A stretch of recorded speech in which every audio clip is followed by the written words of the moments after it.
Well, buddy, um, happy first new moon of the year, first new moon of 2023.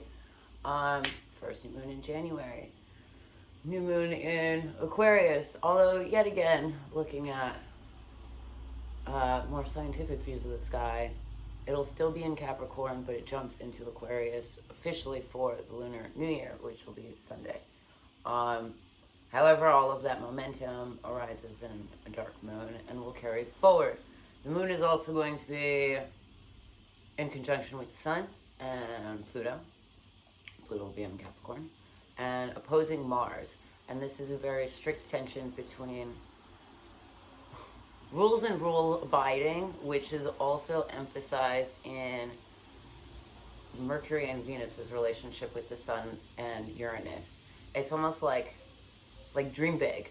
Like, what are rules if not just ideas, and where we give ideas structure, and also dream big. So, like, what rules you know, and what rules you've been given, and honestly, maybe new rules you've given yourself since the first. Restructure that, re-idealize that, and dream big about the possibilities. Sometimes the structure that we initially think is what we're aiming for isn't necessarily it.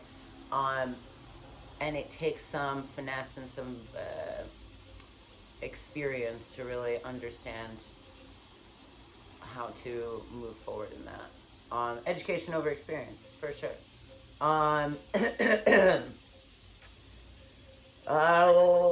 What else is in Aquarius? Let's see. Saturn and Venus. I mean, that again kind of emphasizes it. We have this like opposition of like very actionary responsibilities that isn't necessarily echoing the truth of the lessons, the smaller lessons and the smaller steps we've taken toward our own peace, our own success, our own happiness, our own ways of viewing beauty in the world. So, with all of that, and with all of, the last time I pulled it, there was a lot of loss that has only really come to fruition more and more.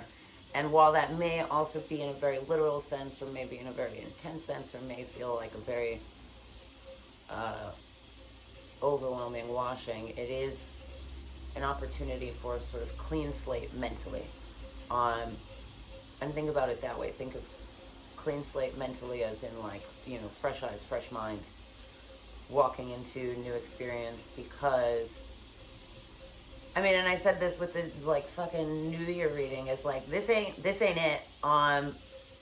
Give it some time, give it till like new moon, and like there's still probably some time too. But given all that's happened, it's very easy to sort of bypass the opportunity to really allow that clearing to invite new things rather than it just feel clearing, if that makes sense. But with that being said, we're going to pull some cards and see what's up.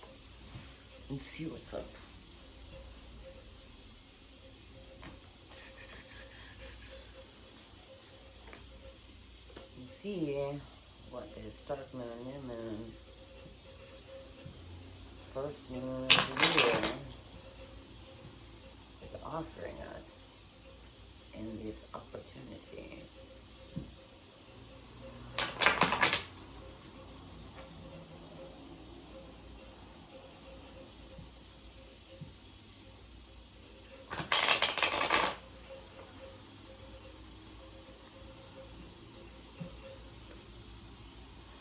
Sticky.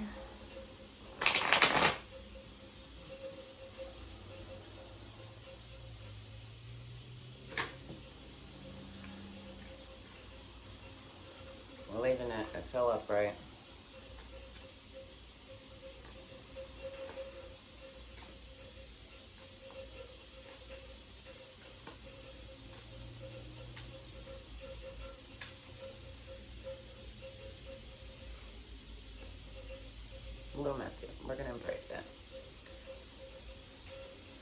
Alrighty, party on if you've been in it. Let's start finishing shit, my friend. And much like we are hanging out together and reading cards together, and there are cards in between us, and like we're hanging out. Sit with me, make your hands available to anything that will come. And we're going to take 3 deep breaths together, and just kind of center in on that. Well, you center. I'll be everywhere. So take a deep breath in. On the exhale, you will recognize or imagine a shadow card rising into the availability of your hands. And pay attention to anything that comes up. Take a deep breath in.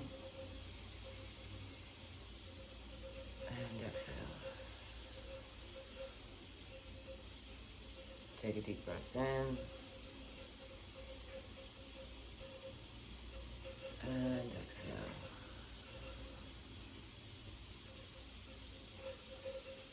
Take a deep breath in. And exhale.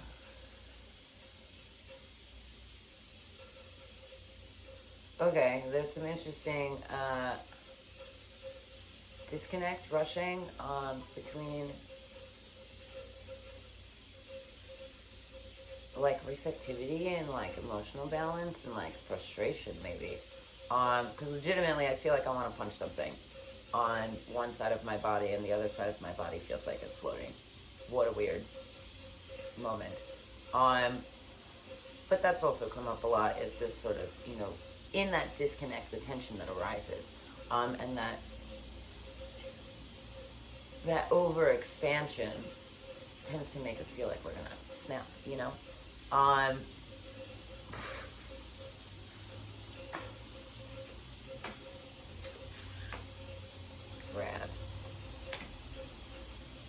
I love this. It's just like the long way around of everything I just said in the beginning. The card that fell out and fell face up was the, what is this? The Hierophant. Which is a 5, which is a source of great creation, which is being in the chamber of ideas, which is also the ability to sort of reconstruct, to obliterate, like, you know, old regimes and reconstruct with this new idea, this new fulfillment, this new sort of earthly law. But it's more than that too, because it comes from the stars. It's earthly law made from intuition and heart, rather than the other way around. Whereas I feel like this is very much a world that's like earthly law, and then you structure your heart around that. This is where we do the opposite. And that's the best way to put it, because we also have the 6 of Wands, the 4 of Wands, and the 5 of Wands, and all of these are very structuring cards. The 4 of Wands being one about creating new opportunity, new doorway, new excitement, new eyes. Again, just like I had said before, being able to look at a clean slate with a clean mind, rather than more like a scoreboard. Which is also why there's this useful energy, because it's the, you know, little saying like it's not something about the game, it's how you play it. It's not about the game, it's how you play it. I don't really know. But because you teach, you know, fairness and companionship and all of these things, not, you know, aggression and winning and which, I mean, that's what I would teach, but that's what the world kind of teaches it the opposite. Simulation. There's also a reaching toward it, and I feel like too often can we hold too tightly or move too fast for the things that we want, and that can, you know, self-sabotage or sabotage the situation in its own way. But a childlike gooey has more of a receptivity to it, rather than like attack, go for what you want. It's more like letting the fawn come to you out of trust and out of curiosity, rather than stalking your prey and running out of fear. If that makes sense.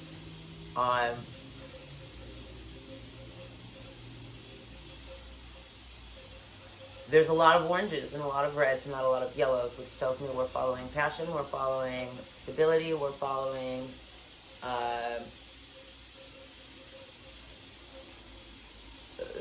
the emotional and physical way that our body can lead us rather than where our head can lead us. And like careful in those territories too.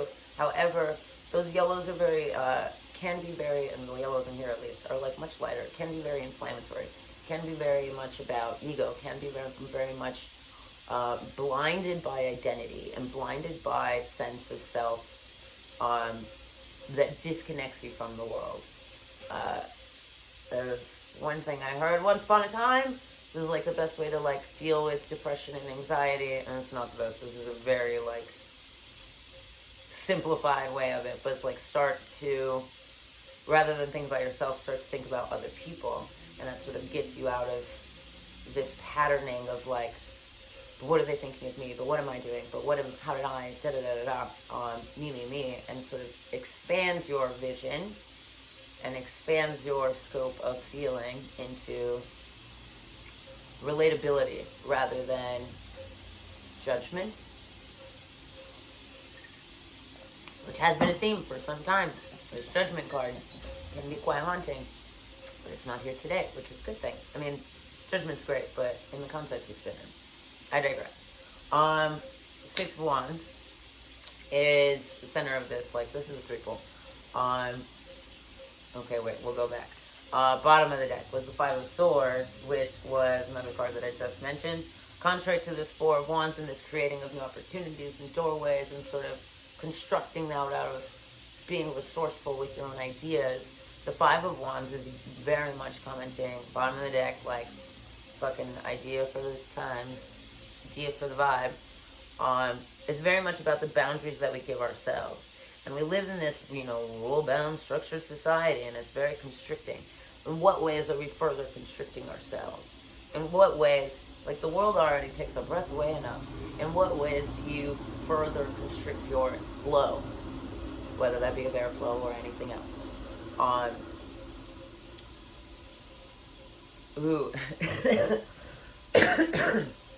So, homie's also like strung up by their arms on a sword, right? And so, given this like weird back and forth that I was feeling just with breathing, like this, when we're focused on, when we're blocked up in our sort of center of self and sense of self, and when we restrict ourselves in those ways, it directly affects the ways that we move in the world and the ways that we're able to create, or the ways that we're able to be active about our ideas and our choices, which is very much why he's constricted in that way. It's like TK hardcore. That's a bondage reference for some of you. This is also, interestingly, under a dark moon. There was something about Black Moon Lilith. There you go. The Moon, Sun, and Pluto are opposing my Mars. Are opposing Black Moon Lilith. That's what it is. Ignore the Mars stuff. That was my Mars. A little personal. But Black Moon Lilith still absolutely speaks to that warrior energy. However, we do have a little bit of a darker atmosphere to it because it has more to do with your thoughts and your secrets and your shadows and hidden desires and things like that. So again, going back to this sort of clean slate idea and these structures that we've been given, what boxes have we been given? What boxes can we take ourselves out of? What boxes or situations has Black Moon Lilith wanted to be in? Or what boxes they wanted to destroy, or what boxes that they want to redefine,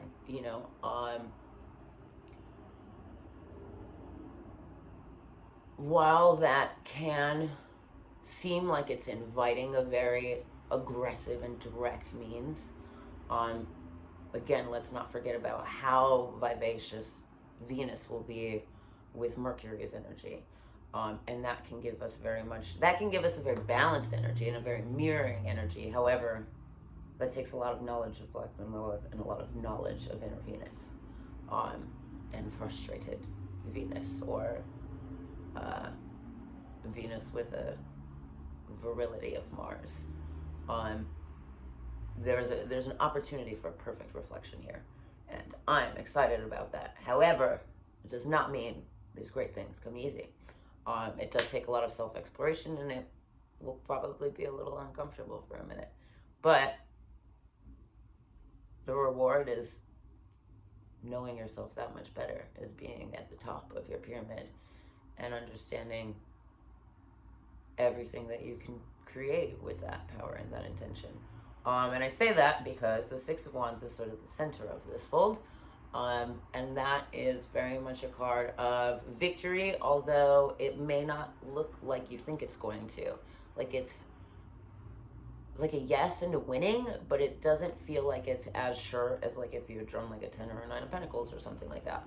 But it is such a strong and sturdy and visible growth, and a growth with more potential, and a growth with confident structure. I think that's something that we're all working toward, and we're all finding balance, and in the ebbs and flows of the tensions and constrictions, expanding and contracting, the closer we get to that center point, and the more familiar we are with it, is almost like warm tendons, you know, like the familiarity and that level of expansion and contraction is how we don't tear shit, and why we stretch before we run or do things. So in a very physical, literal way, I guess, think of it that way. 5, 4, 6. Interesting. Okay, 5, 4, 6. In those tensions and times, I feel like we can also be very hard on ourselves. I also already said this last fucking time, but that sort of backpedaling that comes with these Gregorian New Year patterns. The World was the final card, which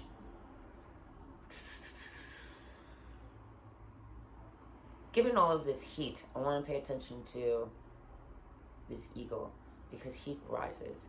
And as much as heat can feel bogged down, or as much as looking for heat in this kind of time and atmosphere, the dark sides of the year, can feel like the most stable thing you can do is stay, or still, or stay put, or stay place, or stay at home. You know, like stagnancy, almost like hibernation. The eagle rises with the heat. The eagle will rise on the air of that heat. So this is a time, again, when I said dream big, like we're not, you know, birds are fucking migrating. Like we don't see this shit anymore. However, dream big. You are this eagle. Allow the heat to carry you to new heights. Allow the heat to rise. Allow that to catch underneath your wings, which is, again, more about receiving than it is about attacking. And I'm repeating that so much because I shit you not, I really just wanted to punch something as soon as I started, or like, not as soon as, but as I was breathing. And only on one side. So it's an obvious disconnect that, again, has an opportunity for perfect reflection. Okay, what time is it? I got a few minutes. Okay, we're gonna pull some numbers. And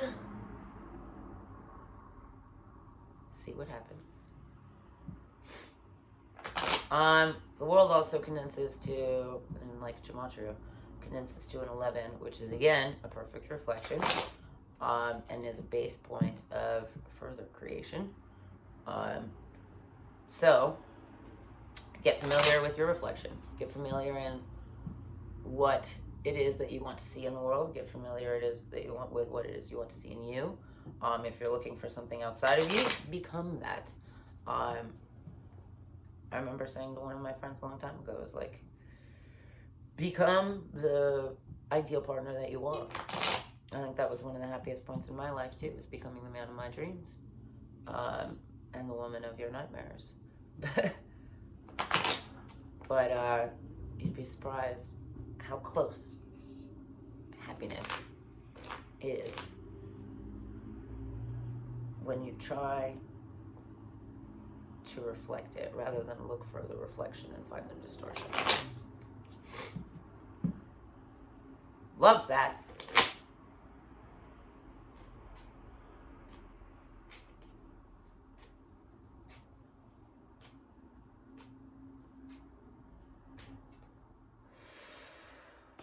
Jose.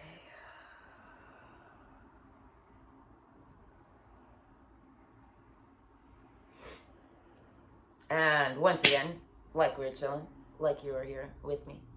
We're going to take 3 deep breaths together. Deep breaths together.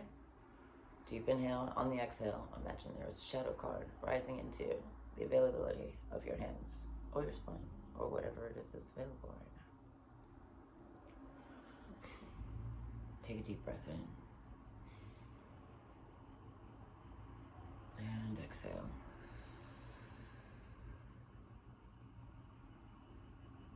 Take a deep breath in. And exhale.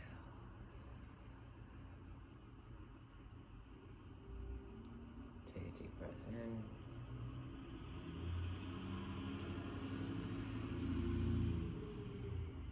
And exhale.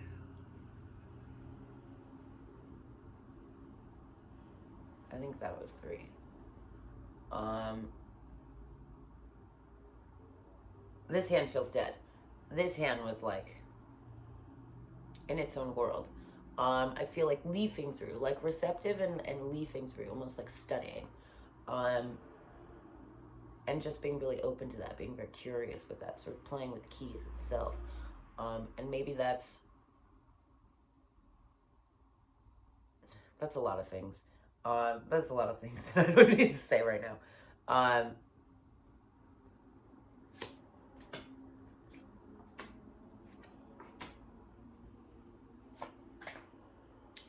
This hand being dead is important because in Tattva Shuddhi, the fire of Agni, the heat, the stability, the root chakra, I mean, and that's also very obvious, but like all of that energy goes upwards.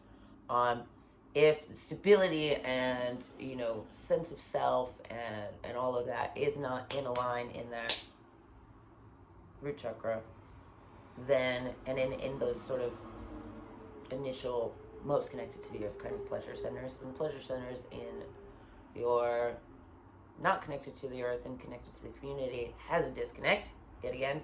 And while there's a lot of emotional energy in the air that's going to be harder, or like in the times, in your body, and everything that's going on, that can only go as far as this fire is tempered.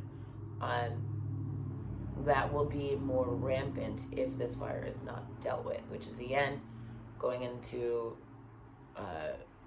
creatively studying yourself, creatively understanding what it is you want, how it is that you hold yourself back, or what boundaries and rules and what have you give yourself, or how you feel bound by a world obsessed with boundaries, and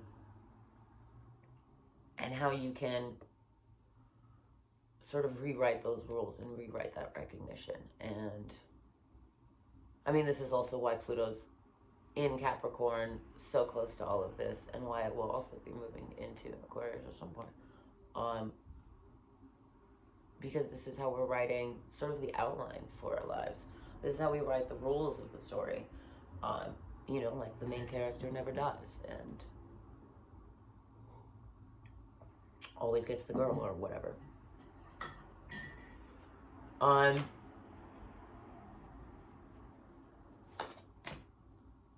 Which is perhaps the exact opposite of what you thought before. And I say that because the 2 of clubs here is, don't get distracted and focus on new opportunities.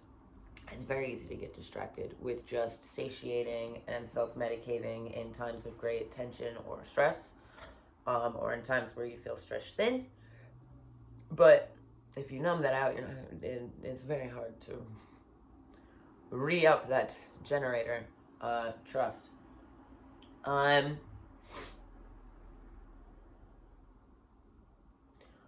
you remember what I had said about if you had pulled a 9 or something instead? And it's usually like 9 of Pentacles or whatever. This is 9 of Hearts. A 9 of Cups, which is very much a very abundant nature. I really don't like that word. It's a very prosperous nature. It's a very giving nature. It's a very flowing nature, and it's a very continuously flowing nature. Nine of Cups doesn't run out. The Nine of Cups is when you see where the river connects to the ocean. And I think that is something that we can open our eyes to, maybe not necessarily stress our eyes out desperately looking for it, but open your eyes to, open your feelings to, open your sensory input to. And what the fuck is you doing? Fucking studying. In the many stories that we read, that also very much influences our lives. Too often do I find that the books that I read tie together or tie to something that's going on right now, and you kind of have to trust that flow and that momentum, especially if you trust yourself. Because then those things are put in your path because you put them there, but also because they were meant to be there. And maybe that's one method in which we can start to enable different stories within our minds and ourselves, is read about people like you, read about lives that you want to lead, read about things that feel real and relatable, because this world doesn't really. Seven of Diamonds, it has also shown its face. I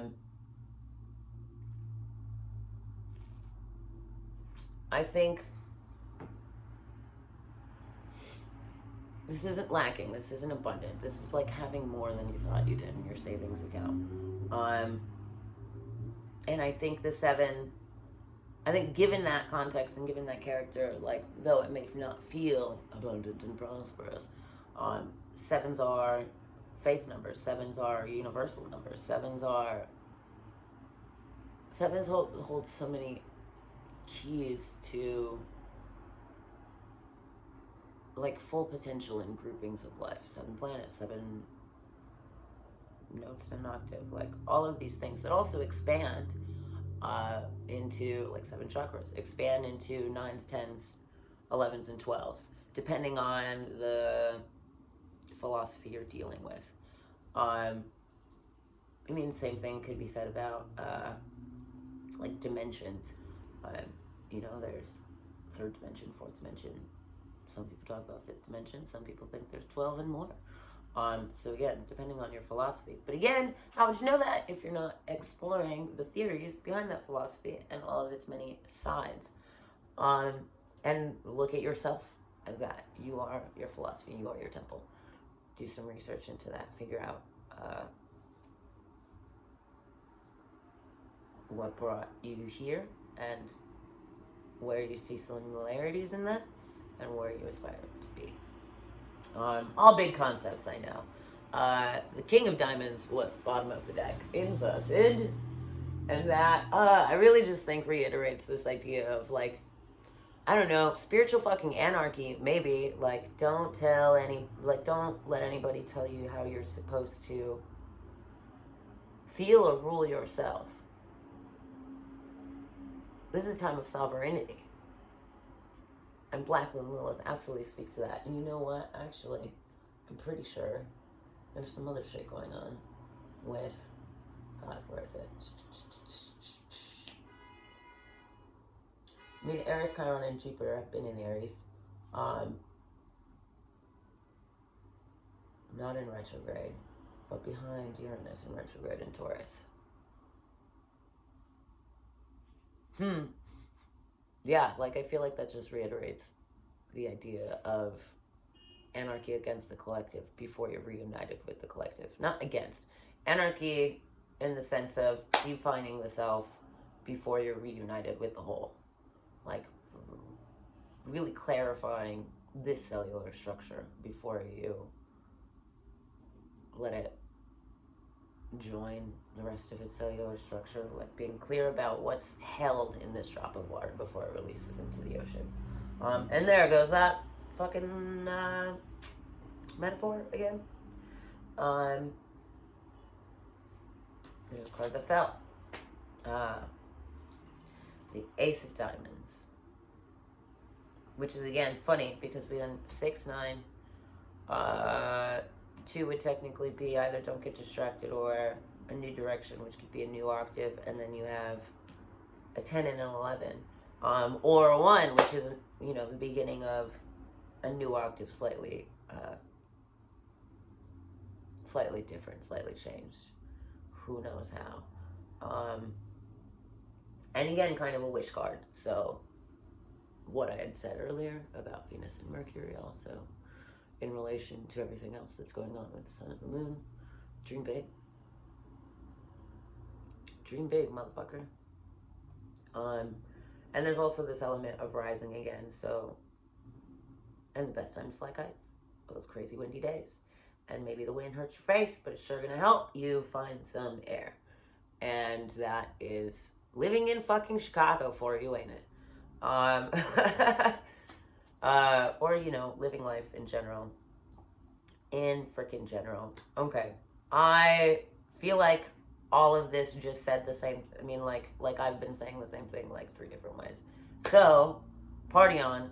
I'm gonna bounce and enjoy this wonderful atmosphere, and you know what? See what the fuck I can't find out about myself. And see what happens as time moves. But with that, party on. Love you long time. I will catch you on the flip side. And I wish you well. I wish you love. I wish you trust. I wish you hope. I wish you peace. I wish you bliss. I wish you relaxation. I wish you balance and ease. And ease does not necessarily mean easy or painless. Ease is like natural birth, where it feels like death and rebirth all at the same time. But yeah, anyway, party on. Adios.